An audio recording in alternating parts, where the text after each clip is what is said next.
Round 2 of our Women in Fiction March Madness is upon us. Hooray! Hooray for everything. Yay! This year we're doing Women in Comedy. I'm Frank, and I'm joined in by a cast of thousands. I look like a cast of 5. I could probably say your names. Al, Pete, Michelle, Jordy, how you all doing? Women in Fiction. Women in Comedy. Yeah, yes. Yeah, all 2,000 of me are great. Okay. Yeah. So, yes, we are now deep into round 2. It's actually, this is going to be the closing of round 2 of our Women in Fiction, Women in Comedy March Madness. We have gotten so much hate mail. Why? The best kind of hate mail, though. We at Non-Pro, we get the primo best hate mail. Usually it's like, why didn't you nominate this character? And this is the funniest character in all whatever. And I'm like, we have open nominations. Why didn't you nominate him, ass? And then basically we get into fights on the internet. It's a good time. Everyone's enjoying themselves. You need to because you didn't put Blossom in. Not putting that one in. So yes, it is problematic, and we're here to deliver on the comedy. The women in comedies particularly. Let's start. We had 64 different characters in round 1, knocked down to 32 because that's how the math works. High energy, let's do it. Game 1. Cher from Clueless versus Lucille Bluth from Arrested Development. Clueless is like a pretty iconic movie. It's a timeless classic, at least in my opinion. I love Clueless. I've never seen it. Wait, really? Never. Oh. And It's pretty good. It is good. This is definitely Cher from the movie, not from the TV show or the musical. Yes. Oh, there was a TV show Clueless. I forgot about that entirely. I knew about the musical. I wasn't aware there was The a TV show wasn't good. Oh, that's Yeah. fair. So yeah, Neither was the musical. It got kind of like brushed under the carpet. But yeah, the Which movie one was am I supposed to watch then? The classic movie. movie. Watch the movie. Yeah, It's great. definitely. And female director, writer. It's become So iconic much over the last plaid. few years. A lot of plaid. But Lucille Bluth, the matriarch of the most dysfunctional family to be on television in probably a generation, and really like super like a trend-setting show. And Lucille Bluth does win go away with it. I'm But excited. also, hooray. Yeah, I mean, I voted Huzzah. for her. So yeah, the character is just hilarious. And when you've got an entire series, you're gonna probably have a little bit more of like leg underneath you than if it's just one movie. We'll see if the rest Plus of the a competition. series and a musical. We don't count those. All right, in game 2, Sister Mary Clarence from Sister Act versus Frau Blücher from Young Frankenstein. Okay. This one was really tough, personally. Yeah. Oh, so what made it difficult for you? They're just two very different types of humor that I both enjoy very much. Yes. So, Here's my Fran argument. Booger! Woo! Yes.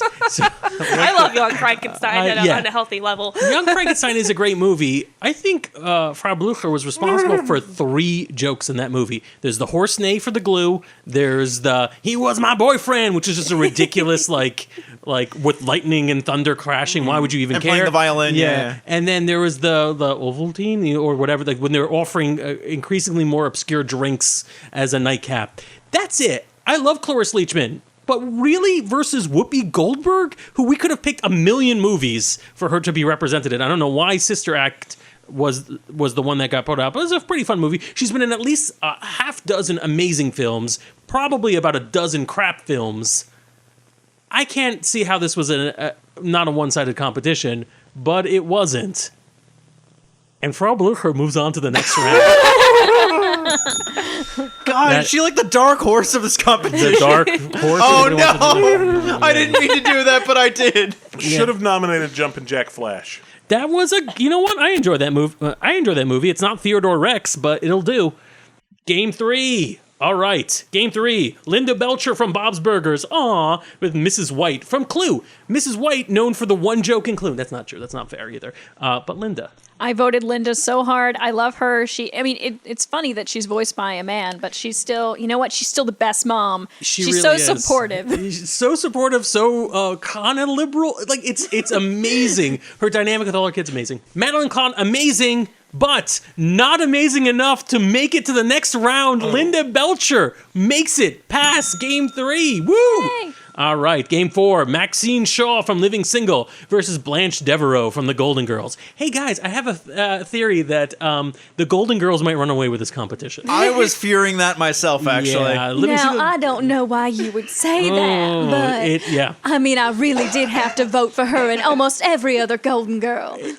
Frank, did you make the mistake of seating one of them in each bracket? I did. Yeah. You know what? Maybe, I don't know, but I did not do this. First of all, I'm going to resist this unfair statement that I did any of the work. Our listeners built this seating bracket. You're the people to blame, more or less. Blanche Devereaux moves on to the next round. I think that's a reasonable decision. Yes. I don't even know who the other person is. So. Maxine Shaw, Living Single, good show.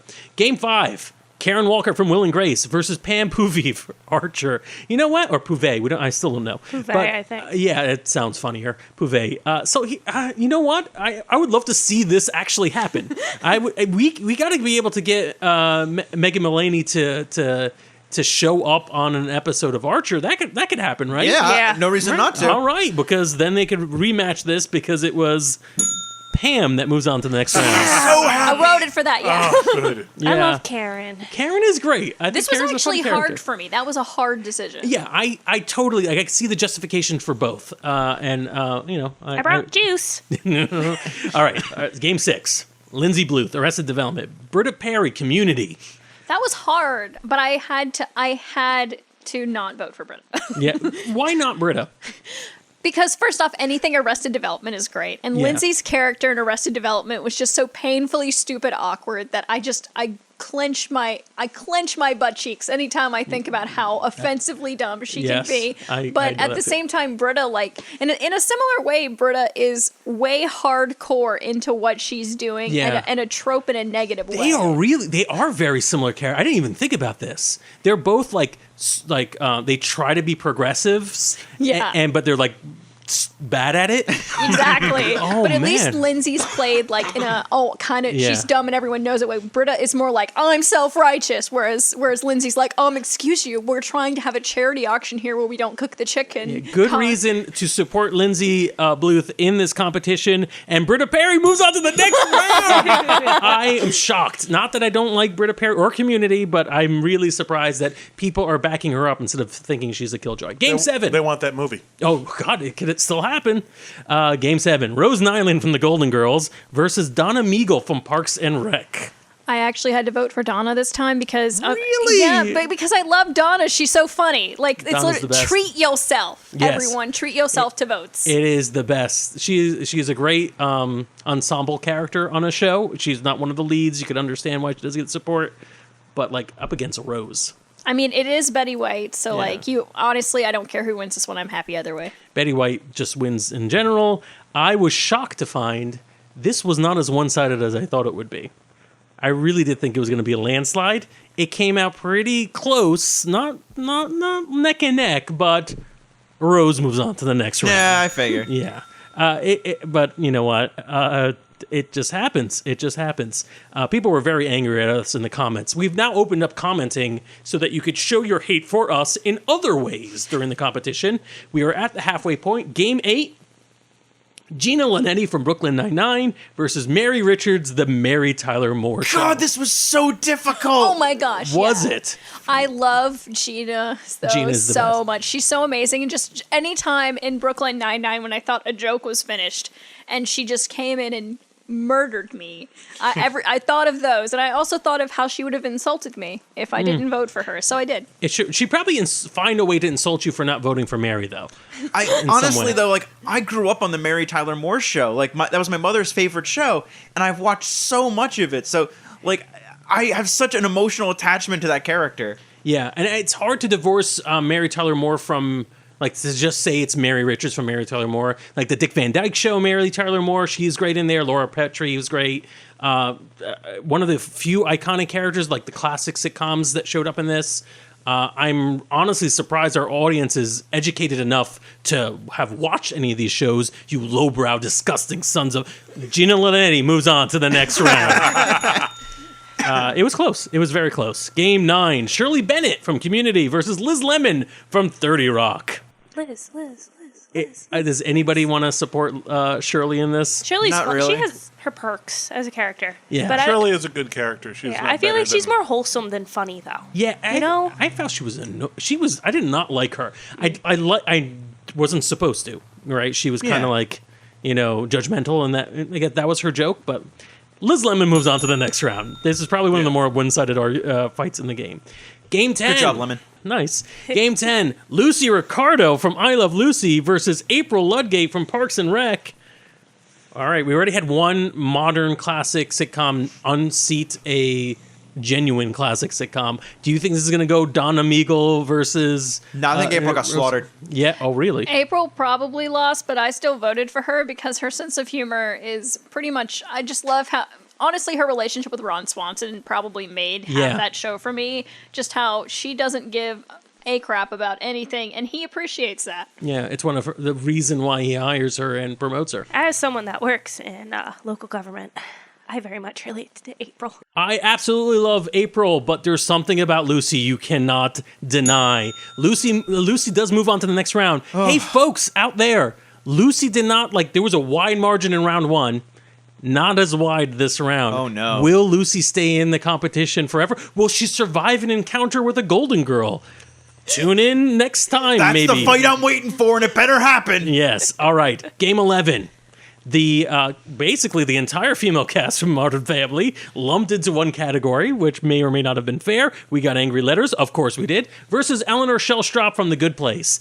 Eleanor, holy shirt in something balls. I don't know the phrase. Shirt balls, something. It's funny. It's a good show, and it moves on. Eleanor moves on to the next round. Woo! Well, I gotta support that. I actually just started watching The Good Place because of this, and I was like, yeah, I made the right choice to vote against Modern Family. Yeah, absolutely. Game of 12. We're almost there. We're almost at the end. Dorothy Zbornak from The Golden Girls versus Dee Reynolds from It's Always Sunny in Philadelphia, until you lose to a Golden Girl. I don't know why I pronounced that way, but cool. Dorothy Zbornak moves on to the next round. Game 13. Sally Solomon from Third Rock from the Sun versus Ruby Johnson from Blackish. What are our opinions on this one? I know a lot about Modern Family, not Modern Family, Blackish. Yeah. Honestly, but I watched it, and I actually think that her character was really funny because she's just overtly. I don't know if you've actually seen it. Yeah, I have. I love how overtly critical she is. She's so mean. She's the worst. She's on par with Lucille. That's why yeah, I like her. She's literally like Lucille Bluth. Yeah, that's why I like her. She's a little bit more maybe self-aware of what she's saying, and a little bit more loving than Lucille Bluth, but still, it's mean-spirited but very funny. Sally Solomon was funny. I think most of the gags were like, this is a masculine alien who doesn't understand how... that's the entire premise of Third Rock, which was a great show. It was. I don't know why I'm so surprised. Maybe I've got a chip on my shoulder. Maybe I haven't watched it enough recently. Unfortunately for me, but not for our fans, Sally Solomon moves on to the next round. I'm oddly not surprised. It's a classic. People love nostalgic stuff. Yeah, well, God, the fact that this is nostalgic stuff makes me feel like I need a walker. Speaking of walkers, Game 14, Maybe Fouquet from Arrested Development versus Leslie Knope from Parks and Rec. No, it doesn't make sense. Yeah, come on. Leslie Knope. Leslie. Yeah. Leslie Knope. Best character on that show, in my opinion. Best character in history, in my opinion. Maybe wasn't even one of the better characters in Arrested Development. Absolutely. Leslie Knope moves on. I would legit vote for Leslie Knope to be actual president. Which is probably what's wrong with our country today. Game 15. But she is a politician in the TV show, so. Yeah. So it works out. Yeah. Sophia Petrillo from The Golden Girls versus Louise Belcher from Bob's Burgers. What? I had to vote for Louise because I'm a big Bob's Burgers Bob fan. Bur- Pretty yeah, much supporter. anytime there was a Bob's Burgers character, I was like, well, it's time to waste my life. Yeah, and Louise is a fun character. Anybody else have anything to say? I voted for Sophia. Yeah. I couldn't not. Sophia. One comment in our thread that I will read it. Picture it, round 2, game 15. The easiest match in all of Italy. Sophia does make on to the next round.